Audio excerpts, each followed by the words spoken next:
Steven Ellis is our Daily Faceoff prospect analyst, and he has an all-new draft rankings up at dailyfaceoff.com. You ranked the top 80. I want to focus on the guys who are in that first round area, and I hope this question makes sense, but at what point in your rankings of the first round guys does the term first round grade start to maybe get a little fuzzy and you start to see a bit of a fall off? I feel pretty confident in the top 26, and my 26th player there is Blake Fiddler, the son of Vin Fiddler. And I think with there, you look at who's right there afterwards. Ivan Ryabkin, a guy who many thought was a top 5 pick at the start of the year, just inconsistency. That is he going to play driver at the next level? There's questions there, and there's a couple of defensemen, a couple of wingers, a couple of guys where I'm not sure. There's like Jack Nesbitt, I got him at number 31. I know some people think he could go top 15. Some think he's not, he might not be anything other than just a big body and could fall to 50th. So I'd say it gets kind of wide open there. And that's kind of the theme about this draft, where I would the first overall pick is not a lock by any means. Matthew Schaefer looks like the favorite, but there's a good argument for Michael Misa or James Haggins, and to a lesser extent even Porter Martone. Then you go from there. Could we see 3 goalies taken in the top 40? Could we see 6 goalies taken in the top 60? Who knows? There's a ton of open-endedness in this draft, and that definitely extends to the later part of the first round, where it's a bit mushy out there after 26. Okay, so let's talk about Brady Martin. You've got him at 7. I haven't seen him in many other places inside the top 10. Why do you have him so high, and why is that? I don't know. Why is that a hot topic? Brady Martin is a guy where I think if you watch enough of him, you understand the appeal. And I feel like when you look online, a lot of people in that 7th, 8th, 9th draft range, they're looking at it, why would we want Brady Martin? There's guys who got way more points this year, like Jake O'Brien. But that's because Brady Martin is a guy you win with. And I said that a lot about Teddy Stiga last year. You might remember that. Teddy Stiga went on and got the game-winning goal at the World Juniors for USA. When it comes to what Brady Martin's able to do, he's one of the most aggressive players out there. He moves well. He's so smart. He scores. There's a little bit of Sam Bennett and Brad Marchand in him. And what do you know about those two guys right now? Those are guys that are currently key parts of a team that looks like they're going to go to the Stanley Cup final. You're looking for guys like that, the guys who will just play like their life depends on it every single shift. And that's what you get out of Brady Martin. So yeah, he might not be the most skilled guy out there, although I've seen him score some unbelievable goals, but we watched him at the under 18s. We watched him at the OHL this year. This is a player that just does not get enough respect, I think, from the average fan. Okay, so you mentioned also we could see as many as 4 goalies in the top 40. Did I hear that right? It really depends on kind of what you're looking at here, because there's just a kind of a mushy, again, to go back to use that word, it's not a super deep draft. And I think a team, if they're looking to go out there and swing big on a goalie, this is a pretty solid goalie draft. That's the thing that was kind of missing from the last couple of years, even last year. It's we were kind of missing someone who could be that big game changer. But you look at Joshua Ravensburg, and he's a lock, I think, to go in the first round. I love Jack Ivankovic. There's a couple good goalies out of Europe. This is a good year for goalies. And I think a team that's just looking to add some stability there will be very happy in what they get.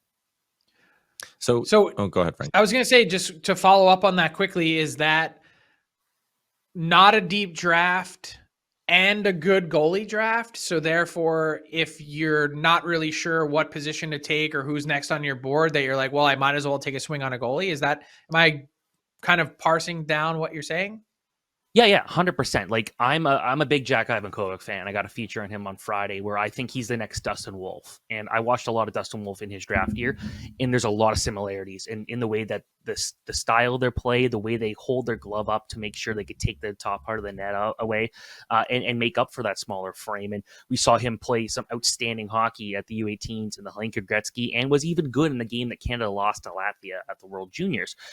But he's 5'11".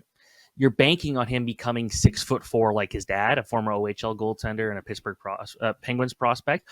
But if you're not looking to take a chance on a smaller goalie, you might look at Michael Prattle from Slovakia, who looked great in the USHL this year, and who else? Pyotr Andreanov from Russia, another guy. Alexei Medvedev out of London. There's a lot of good options here where Ravensburgen's probably the only one I feel confident in being a starter for sure, but you've got a lot of goalies here who've got a lot of runway and a lot of talent and size to work with too. So you ranked your top 80, Steven. Is there anyone, though, who is maybe outside of that, who you were tempted to sneak in or who you've kind of had your eye on recently? Yeah, it's a guy that I didn't really know a whole lot about until the last couple of weeks, and it's Ryan Miller. Not the goaltender, but it's a winger out of the Portland Winterhawks. This guy, I love guys like Brady Martin, guys that will just fight for their life out there. And you look at these numbers, nothing too crazy there, but Miller was a big part of the Portland Winterhawks this year, just so tenacious, so quick. Like, that's a guy that you really want to go out there and win with, because he actually took a ton of faceoffs this year for a guy who's technically more of a winger. He's not that big, but he plays heavy. Like, he goes out there trying to hit. He's aggressive. So there's a lot of energy there. Like, that's someone who you think of as maybe tops out as a third line player, maybe a fourth line guy, but you still want there because he knows how to chase after guys. He's got that drive to win every single shift. And I think you put that together.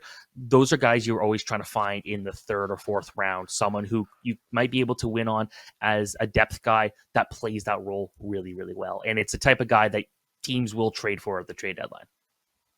So last one, and not draft related, but Utah Mammoth just announced that they signed Demetri Simashev to his entry-level contract, 6th overall 2023, massive guy, coming off a KHL title with Locomotive. What are Utah Mammoth getting, and is he NHL ready?